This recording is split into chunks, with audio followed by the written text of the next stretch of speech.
The twin suns of Corrales, 7 cast amber and violet shadows across the colony's edge, where a man stood before a flickering holographic marketplace, his finger hovering over a transaction he never imagined making.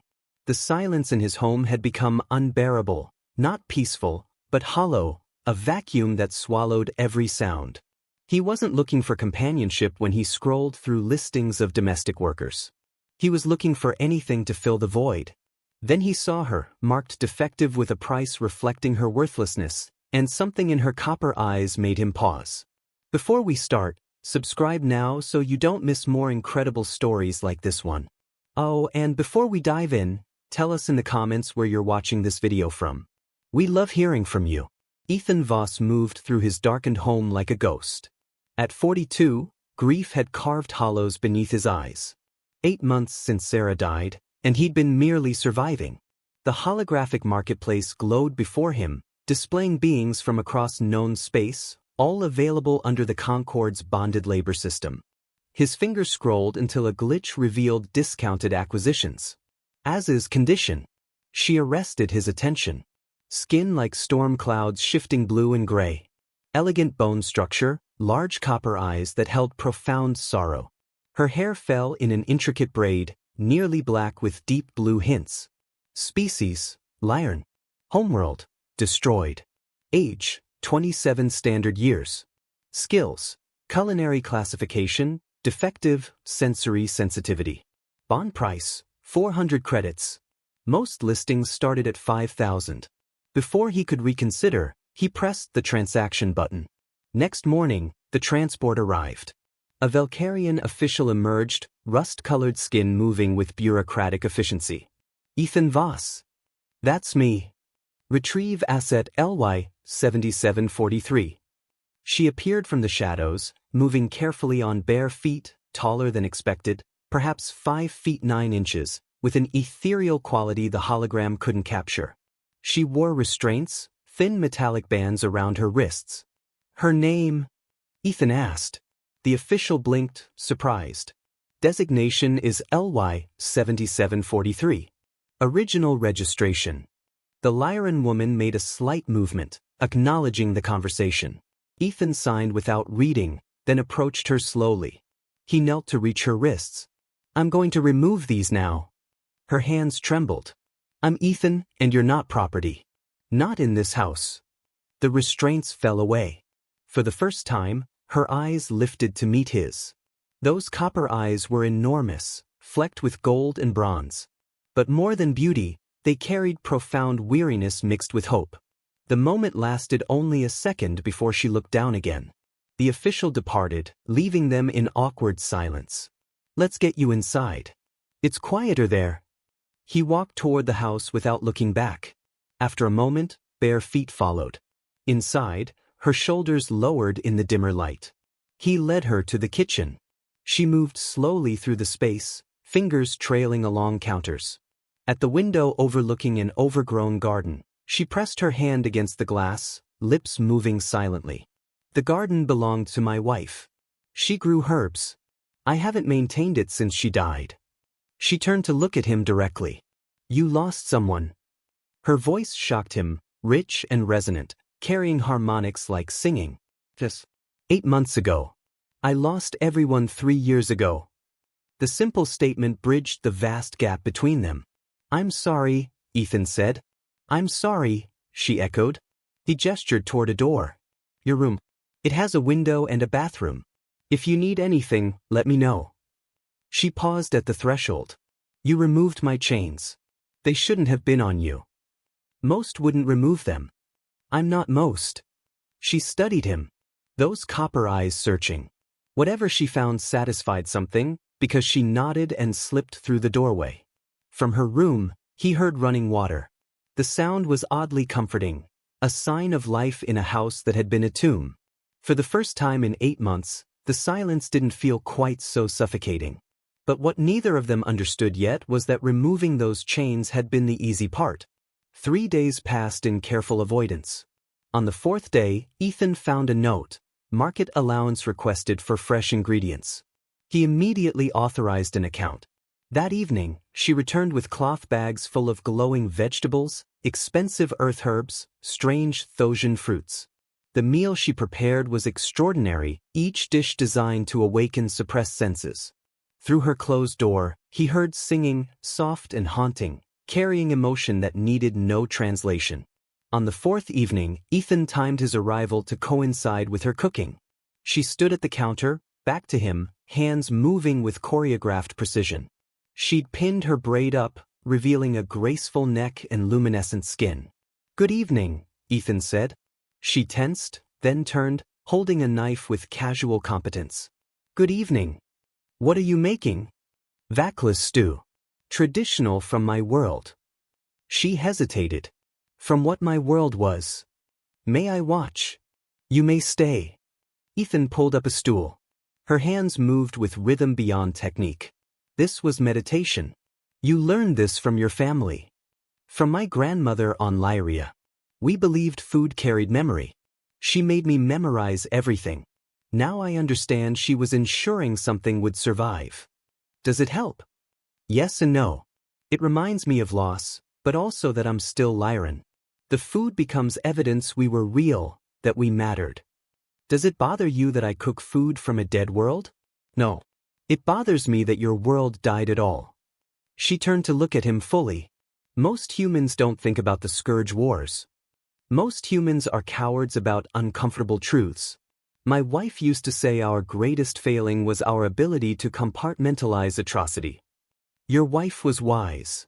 "She was." "How did she die?" "Arterial failure. The facilities here weren't equipped. She died in my arms, asking me to promise I'd keep living." "And have you kept that promise?" The question cut through his rationalizations. "No. I've been breathing." "That's not the same. When the casters came to my world, they gave us 3 days to evacuate. I was 17. My parents said they would follow." She paused. "There was no next ship. My brother died 2 years ago from mining dust exposure. He was 14. The vulnerability hung between them. The food is ready." She ladled stew into 2 bowls. "Would it be acceptable if I ate here? In my culture, sharing food is important." "I'd like that." They ate in silence, but a different quality, not absence, but presence. "This is remarkable. My grandmother said, food cooked with care carries intention. If you make it with anger, people taste bitterness. With love, they taste comfort." "What intention did you cook this with?" "Remembrance. And perhaps hope, just enough to season the dish." Conversation emerged naturally. She spoke carefully about Lyria, the capital city built into a sacred mountain, festivals of sound, the philosophy of connected silence. "We believed silence could hold truth. That sometimes the most important things exist in the space between speech.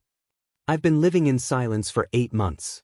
But it hasn't felt like it held anything except absence. Because you've been silent alone. Silence shared becomes communion." They both fell quiet, and Ethan realized she was right. When they finished, they worked side by side at the sink.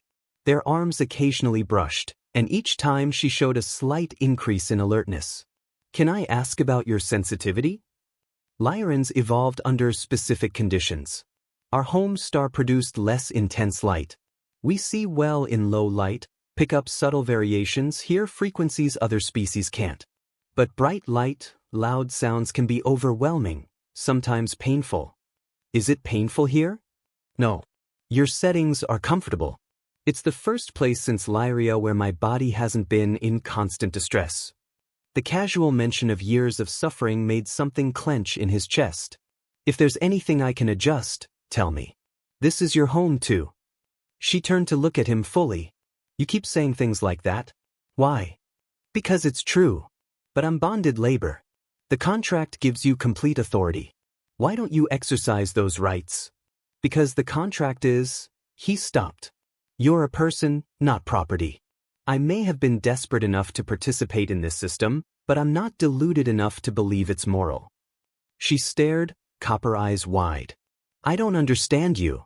I'm just trying to be decent. Trying to honor my wife's memory by being the kind of person she believed I could be." Thank you, she said quietly, for the company. Thank you for sharing your grandmother's recipe. She paused at her door. Tomorrow, if you wish, I could teach you some Lyran cooking techniques. I'd like that. She disappeared, and Ethan found himself alone, but not empty. This time, absence felt expectant. Next morning, she prepared breakfast. They ate together, her sitting at the counter, perched as if ready to flee. After breakfast, Ethan stood at the window looking at the tangled wilderness. I was thinking, the garden? My wife's garden. It's become overgrown since she died. Leaving it to die feels like betraying her memory. I thought maybe we could work on restoring it together. Her expression transformed, eyes brightened, posture straightened. I would like that very much. On Lyria, my family kept extensive gardens. I haven't touched Earth since. She stopped. It's been a long time. Then let's change that. They gathered supplies. In the garden, neglect was apparent, but she moved through the space with reverence, fingers trailing over leaves, lips murmuring in her native language. Your wife had excellent instincts. She planted companions together, species supporting each other's growth. Sophisticated ecology. She studied xenobotany. She used to say plants were more honest than people. They showed you exactly who they were. She wasn't wrong. Plants demonstrate interdependence better than most sentient species. They understand survival isn't about domination, but creating systems where everyone benefits. They worked in comfortable silence. Ethan found himself watching her graceful movements, luminescent skin intensifying in sunlight. You're glowing. She smiled genuinely. Lyrans photosynthesize. Sunlight provides supplemental energy. It's why bright artificial lights are painful, wrong spectrum, so they hurt without providing benefits. But this feels wonderful. I'd forgotten what natural sunlight felt like. You can work out here whenever you want. Maybe we should adjust your schedule for several hours of sunlight daily. Her hand stilled. I don't have a schedule. You've never given me one. I wasn't sure what was expected. I don't want to give you a schedule. I don't want to dictate your time. What I'd prefer is that you handle cooking and maintenance as you see fit and otherwise consider your time your own. I can't give you legal freedom, but I can give you autonomy within this house. Why are you doing this? Tell me the real reason. Because I see myself in you. We're both surviving situations we never chose. Both trapped in roles we didn't ask for. When I bought you, I told myself it was practical. But truth is, I recognized a kindred spirit, someone else drowning in grief. And maybe I thought if I could make your situation more bearable, it would make mine feel less futile. So your kindness is selfish. Probably. Is that a problem? No. Kindness is kindness regardless of motivation. At least you're honest. She returned to the plants. For what it's worth, you're helping. I've spent 3 years believing I would die in servitude. But this feels different. They continued working. She described Lyran agricultural practices. At one point, she began humming a working song. It's a planting song. We sing different songs for different agricultural tasks. It reminds us we're part of a cycle. It makes work sacred. By midday, they'd made significant progress. 3 beds cleared, pathway system emerging. She sat against the garden wall, face tilted toward the twin suns, skin glowing. She'd removed her jacket, revealing arms showing scars on her shoulders, parallel lines from restraints. Processing center. They kept us shackled for 6 months. The restraints were too small for Lyran physiology. Our comfort wasn't a priority. I'm sorry. It's the past. What matters is now, this moment where I'm sitting in sunlight in a garden, helping restore something beautiful. That's more than I've had in 3 years. She closed her eyes, face tilted upward. Ethan observed her in direct sunlight. She was luminous, skin shifting through blue and silver, features possessing non-human but beautiful symmetry, and he realized he was attracted to her. The realization felt like betraying Sarah's memory. As if sensing his turmoil, she opened her eyes. What is it? You're troubled. I was just thinking this is the first time since Sarah died that I've felt engaged, present, like I'm inhabiting my life instead of enduring it.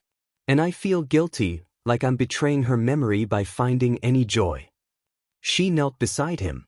May I tell you something about my brother? He nodded. When he died, I wanted to die too. But I remembered something he said. He made me promise I would live. Not just survive, but actually live. He said, grief proves love, but living proves resilience. And both were necessary to honor the dead properly. She placed her hand over his, first time she'd initiated contact. Your wife asked you to keep living. If she loved you, she would want you to find joy again. Not as replacement, but as evidence that her love changed you in ways persisting after her death. Thank you. We're helping each other. Two broken people creating something functional out of their fragments. They returned to work, but something fundamental had shifted. Careful distance had eroded, replaced by genuine friendship forming. As the twin suns descended, they surveyed their work. Life had returned to a space surrendering to entropy. We did good work today. We did. Same time tomorrow. She held his gaze steadily. I'd like that very much. 2 weeks into their routine, Ethan stopped thinking of her as bonded labor and started thinking of her simply as Vela, a person he genuinely looked forward to seeing, whose rare laughter he collected like precious artifacts. When Ethan went to market, a businessman named Crawford confronted him. Heard you're letting your Lyran run unsupervised. That's irregular. People are talking. Let them talk. You're undermining the whole system. Give them too much freedom, they start getting ideas. The only trouble I see is people like you who've convinced themselves sentient beings are property. Watch yourself. Keep disrupting social order, you'll find yourself isolated. But I prefer isolation to complicity in atrocity. When he returned home, Vela was in the garden. What happened? He recounted the encounter. Vela nodded. Other bonded workers have been asking me questions. They want to know why I seem different. Some are hopeful. Others are suspicious, thinking I must be providing services beyond cooking to justify such treatment. The implication made Ethan's stomach turn. My previous owner tried once. I broke his nose. That's when he listed me as defective and sold me at a loss. Worth it. The matter-of-fact delivery made Ethan see her in new light, someone who'd fought back. I'm sorry that happened. Don't apologize for being decent. She moved closer. But you should understand what you're doing. By treating me as a person, you're disrupting the system, and systems defend themselves. Let them. I'm not changing how I treat you. Something flickered in her expression. She took another step closer. You keep surprising me. Every time I think I understand your boundaries, you push them further. It's disorienting but not unpleasant. They stood that way for a long moment, air charged between them. Vela stepped back. I should start dinner. Those root curries. It takes hours. Do you need help? Always. They moved into the kitchen. Today she taught him techniques, her hands occasionally guiding his. Each touch carried electric quality. In Lyran culture, cooking together is considered an intimacy, not sexual necessarily, but deeply personal. You're creating sustenance for each other. It's significant. Are we being significant right now? Her hand stilled. I think we've been significant for a while. The question is what we do about it. What do you want to do about it? I don't know. On one hand, you own me. Legally, I have no autonomy. So any relationship would be fundamentally compromised by that power imbalance. And on the other hand, she moved closer. I've spent 3 years in survival state where every day was about enduring. Then you removed my chains. You asked permission. You treated me like a person, and for the first time since my brother died, I felt something other than despair. So even though it's complicated, I can't make myself want less of whatever this is. We can take our time. We don't have to define anything. We can just continue as we are, present with each other, figuring it out as we go. Is that what you want? I want you to feel safe. I want you to feel valued. Beyond that, I want whatever you want at whatever pace you're comfortable with. There's no expectation, just possibility. She studied him. Possibility. I can work with that. They returned to cooking, but tension had shifted from uncomfortable to anticipatory. As they ate dinner in candlelight, Ethan studied her features. "Can I ask you something personal?" "Always." "When you look at me, what do you see?" He considered seriously. "I see someone remarkably strong who survived things that would have broken most people. I see someone generous enough to share their culture. I see someone beautiful. And I see someone I'm grateful exists in my life, even though the circumstances are unforgivable." Her eyes glistened. "That's the kindest thing anyone has said to me in 3 years. It's also true." She reached across and took his hand, fingers interlacing. The gesture was simple but loaded with meaning. "Thank you for seeing me. Not what I'm classified as, but actually seeing me. Thank you for letting me." They remained that way, hands clasped, candlelight dancing. And in that silence, something fundamental solidified. Not quite love, not yet, but recognition that they were building toward something profound. For weeks had passed, and the house had transformed. Rooms that had felt like mausoleums now carried warmth. Ethan realized he was falling for Vela. It wasn't just attraction. He wanted to know everything about her, her thoughts, her memories, her dreams, and from the way she looked at him, he suspected she might be falling too. But the power imbalance remained an unspoken barrier. Tonight, they sat in the garden under 3 moons. Vela had brought her grandmother's recipe book, a physical object she'd managed to save. "This one is for a bonding ceremony. When 2 people decided to build a life together, families would gather and cook this dish collectively. Each ingredient represented something: loyalty, passion, patience, forgiveness. Would you want to make it together?" She looked at him, surprised. That would be significant. Making a bonding dish is essentially declaring intention to build a life together. "I know." The air became heavy with implication. Vela set down the book, hands trembling. "Ethan, I need to tell you something. I've fallen in love with you. I tried not to. I told myself it was gratitude or transference, but it's not. It's love, real, complicated, probably impossible love." Ethan's heart raced. "And I know it's wrong. I know the power dynamic makes everything suspect. I know I can't truly consent when you own me, but right now I am more certain about loving you than I've been certain about anything since my world died." She took a shaky breath. "So I need to know what you want. Because if this is one-sided, I need to know now so I can protect myself. But if you feel even a fraction of what I feel, then we need to figure out how to navigate this together." Ethan had been carefully maintaining distance, trying to be responsible. But hearing Vela's confession, something broke open. "I love you too. I've been fighting it, feeling guilty, telling myself it was too soon, that the circumstances made it impossible. But the truth is, I'm in love with you, Vela. Completely, terrifyingly in love." Then they were kissing, desperate and careful. Months of tension compressed into connection. When they broke apart, Vela rested her forehead against his. "What do we do now?" "I don't know, but we figure it out together." They sat, Vela nestled against him, his arm around her shoulders. "I want to free you legally. I've been researching the Concord regulations. There's a process for voluntary manumission.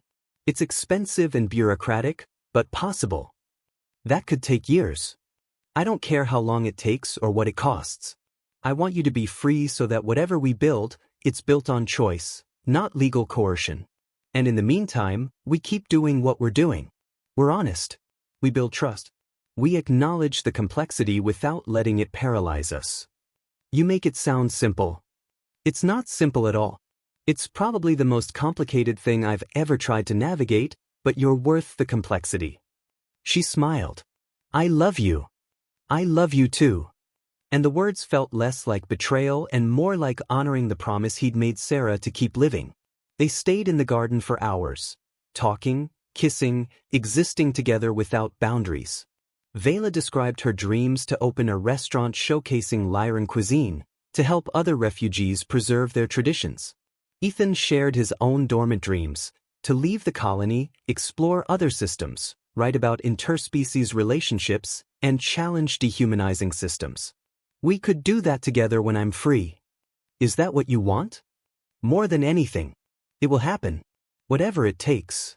As night deepened, they moved back inside. At Vela's door, they paused. I want you to know there's no expectation. We can take this as slowly as you need. Vela smiled, heat in her eyes. I've spent 3 years denying myself any pleasure, any connection. And now that I have permission to want things again, she pulled him into another kiss, deeper, more urgent. I don't want to be patient anymore. Are you sure? I'm sure. Take me to bed, Ethan. Not as owner to property, but as someone who loves me to someone who loves you back. And he did. Morning arrived with crystalline light streaming through the window. Ethan woke with Vela nestled against him, her luminescent skin glowing softly. Last night had been extraordinary, but in morning's clarity, reality reasserted itself. He was still her legal owner. If anyone found out, it could have serious consequences. Vela stirred, copper eyes opening. When she saw him, a slow smile spread. Good morning. Good morning. How are you feeling? Happy. For the first time in 3 years, genuinely happy. They lay together, neither wanting to break the moment, but eventually reality intruded. As they prepared breakfast, there was a knock at the door. Ethan froze. Through the security panel, he saw Crawford with 2 Concord Labor Authority officials. His stomach dropped. He opened the door. What can I do for you? Mr. Voss? These officers are here to perform a routine compliance check on your bonded labor. Routine compliance check? That's correct. We need to interview your Lyran and inspect her living conditions. Ethan wanted to refuse, but that would make things worse. Fine, but I'm staying present. He led them to the kitchen where Vela stood frozen. Her copper eyes were wide, instinctively adopting a downcast posture. This is Vela, my cook. The word felt like ash after last night's intimacy. LY 7743, the official corrected. Show me your quarters. Vela led them to her room. It was neat with personal touches, herbs in the window, the recipe book, sketches on the wall. The official made notes, adequate space, evidence of personal autonomy. She turned to Vela. Are you receiving proper nutrition? Yes. Medical care when needed? I believe it would be provided if necessary. And your owner, does he treat you appropriately? No physical abuse. He treats me very well, better than any previous owner. Crawford spoke up. And what about sexual demands? Have you been coerced into providing sexual services? The question hung like poison. Ethan saw Vela's hands clench. No. Mr. Voss has never made any inappropriate demands. It was technically true. Ethan had never demanded anything, but the lie by omission felt dangerous. Everything seems in order. Living conditions exceed minimum standards. Relief flooded Ethan, but Crawford interjected. However, this Lyran has been observed making independent purchases, moving without supervision. While not technically violations, these behaviors could be seen as failing to maintain proper control. The official frowned. Is this accurate? I give her autonomy to purchase supplies for her work. She's a skilled cook. It's more efficient. Efficiency? Crawford sneered. Is that what you're calling it? What exactly are you implying, Crawford? I'm implying your treatment of this Lyran is setting a dangerous precedent. Other bonded laborers see her freedom and start getting ideas. You're disrupting the social order. The social order is slavery with paperwork. And if treating a person with dignity disrupts that, then good. The official held up a hand. Mr. Voss, while your management style is unconventional, it's not technically in violation. However, I would advise you to be more mindful of how your choices affect the broader labor management ecosystem. Noted. After they left, Ethan found Vela in the garden, knees drawn to her chest. Are you okay? They almost found out. If they'd asked the right questions. She took a shaky breath. This is dangerous, Ethan. If the labor authority determines I've been in a sexual relationship with you, they could classify me as a corrupted asset and transfer me to a disciplinary facility. I've heard stories about those places. I'd rather die. That won't happen. I won't let it. You might not have a choice. The system is bigger than both of us. Then we dismantle your connection to it. I've been researching manumission processes. There's a law firm on the core worlds that specializes in challenging bonded labor contracts. They've successfully freed over 100 workers. Hope flickered in her eyes. How much?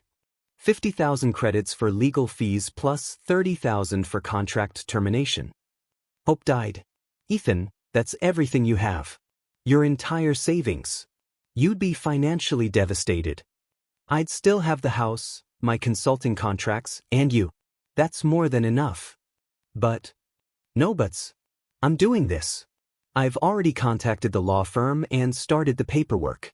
In 6 to 8 months, if everything goes smoothly, you'll be legally free, and then we can build our life together without any of this hanging over us. Vela's eyes filled with tears. But why would you sacrifice so much? Because I love you, and because it's the right thing to do, and because Sarah would be proud of me for finally doing something that matters. Vela pulled him into a fierce embrace, her whole body shaking. I love you. I love you too. And I promise you, Vela, one way or another, you're going to be free. Not just free from the Concord, but free to choose your own life. And if you choose to stay with me, it'll be because you want to, not because you have to. She looked up at him, copper eyes shimmering with unshed tears. I already know what I'll choose. I'll choose you. Every time I'll choose you. They held each other in the garden, surrounded by the life they'd restored together under the twin suns that had witnessed their journey from strangers to something far more profound. And for the first time since his wife's death, Ethan felt something other than grief. He felt hope. He felt purpose. He felt alive. 6 months later, the legal documents arrived. Ethan stood in his home office, hands trembling as he held the official Concord decree. The bureaucratic language was dense, but the meaning was clear. Vela's bonded labor contract had been terminated. She was free. The process had been even more difficult than anticipated. The law firm had encountered resistance at every level. Concord officials who didn't want to set precedent, colony administrators who saw manumission as a threat to their labor system, even other bonded workers' owners who'd filed complaints claiming Ethan's actions were undermining property values. But he persisted. He'd spent every credit he had and borrowed more. He testified at 3 separate hearings, arguing passionately that the bonded labor system was fundamentally immoral. He'd endured death threats from Crawford and others who saw him as a traitor to human interests. And now, finally, it was done. He found Vela in the garden, tending to the herbs that had become her specialty. The space had been completely transformed. What had once been Sarah's memorial to Earth botanicals now included Lyran plants Vela had painstakingly cultivated from seeds she'd saved, Valkyrian spices, even some rare Thosian specimens. It was no longer just Sarah's garden. It was their garden. A living symbol of multiple worlds, multiple lives converging into something new. Vela, he called softly. She turned, and the smile that lit her face still took his breath away. 6 months together had changed her in visible ways. Her skin glowed with health from regular sunlight exposure. Her posture was confident rather than hunched. Her eyes, those extraordinary copper eyes, no longer carried the constant weariness of someone expecting pain. She looked, he realized, like someone who'd remembered how to hope. What is it? She asked, setting down her pruning shears. He held up the documents. It's official. You're free. For a long moment, Vela simply stared at the papers as if they might disappear if she looked away. Then, slowly, she walked toward him, her movements almost dreamlike. Free, she whispered, reaching out to touch the seal at the bottom of the decree. I'm actually free. You're actually free, Ethan confirmed. No more bonded labor. No more asset designation. You're a full citizen with all associated rights. You can go anywhere. Do anything. Be anyone you want to be. Vela looked up at him, and he saw tears streaming down her face. Not sad tears, but tears of release, of relief, of overwhelming emotion finally given permission to exist. I don't know what to say, she managed. You don't have to say anything. Yes, I do. She took the documents from him and set them carefully aside, then took both his hands in hers. 6 months ago, you told me that when I was free, I could choose my own life. That if I chose to stay with you, it would be because I wanted to, not because I had to. I remember. Well, I'm choosing you, Ethan. I'm choosing us. I'm choosing this life we've built together. Not because I owe you anything. Not because I'm obligated, but because you're the best thing that's ever happened to me. Because I love you more than I thought it was possible to love anyone. Because when I imagine my future, you're in every single vision. Ethan pulled her close, holding her as she cried tears of joy against his chest. I love you too, he said.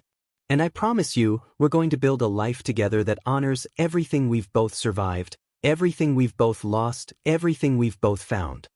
They stood that way for a long time, holding each other in the garden where their relationship had first begun to bloom.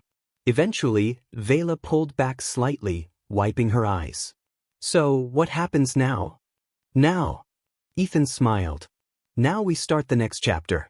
The restaurant you've been dreaming about, let's make it happen. The travel you wanted to do, let's do it. The life you thought you'd never have, let's live it. Just like that. Just like that.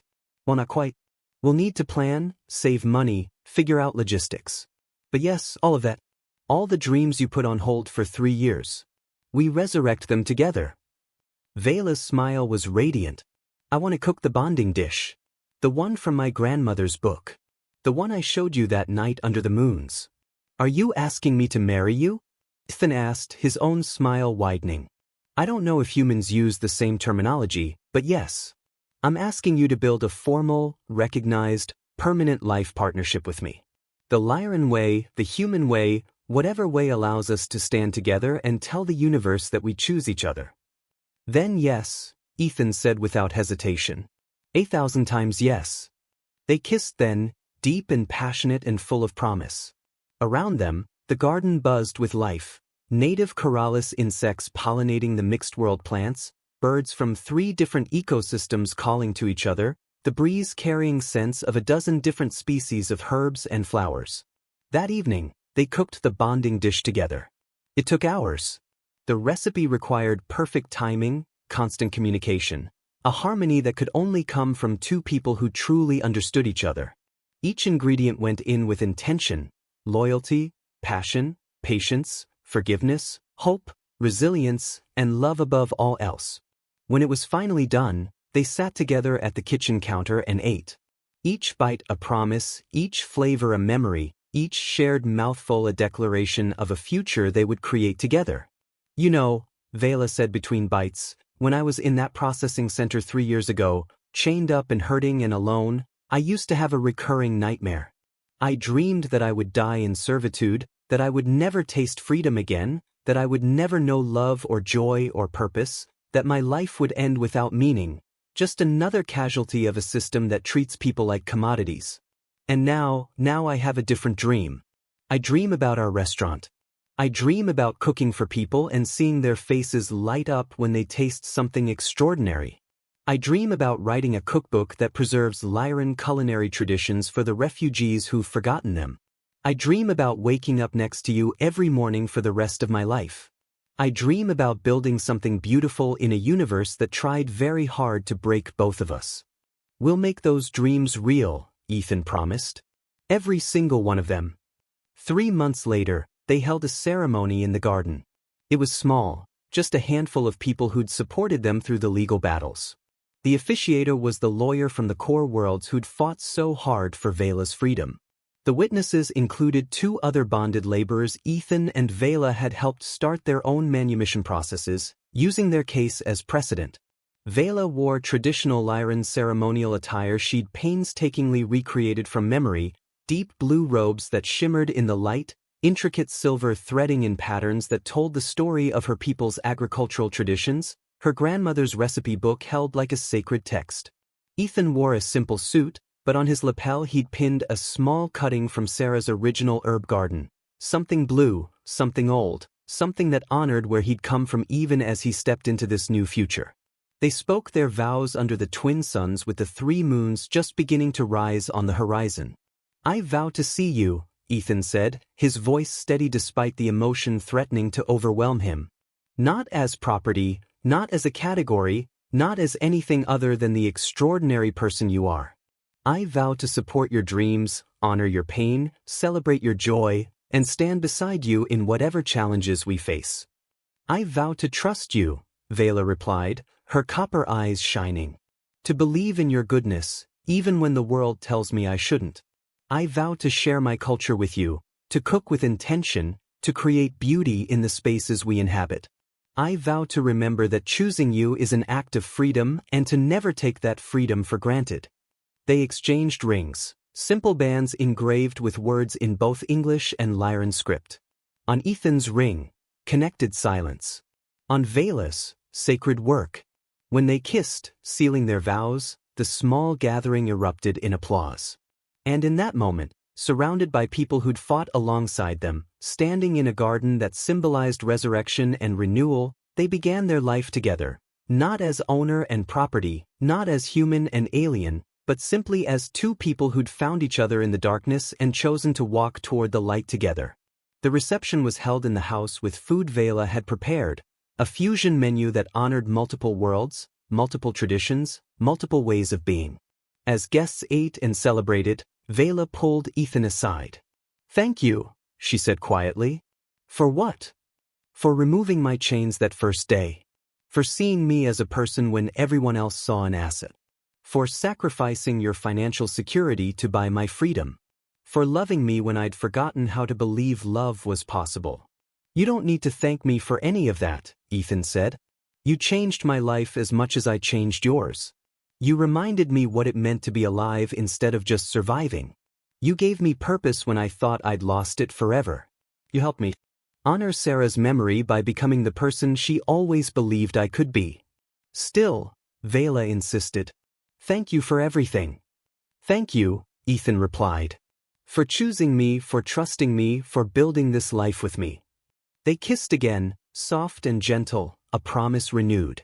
As the celebration continued around them, as friends laughed and ate and toasted to their future, Ethan reflected on how far they'd both come. 6 months ago, he'd been a broken man purchasing what he thought was a simple domestic worker. 6 months ago, Vela had been a traumatized survivor, expecting nothing but more pain. And now they were partners. Equals.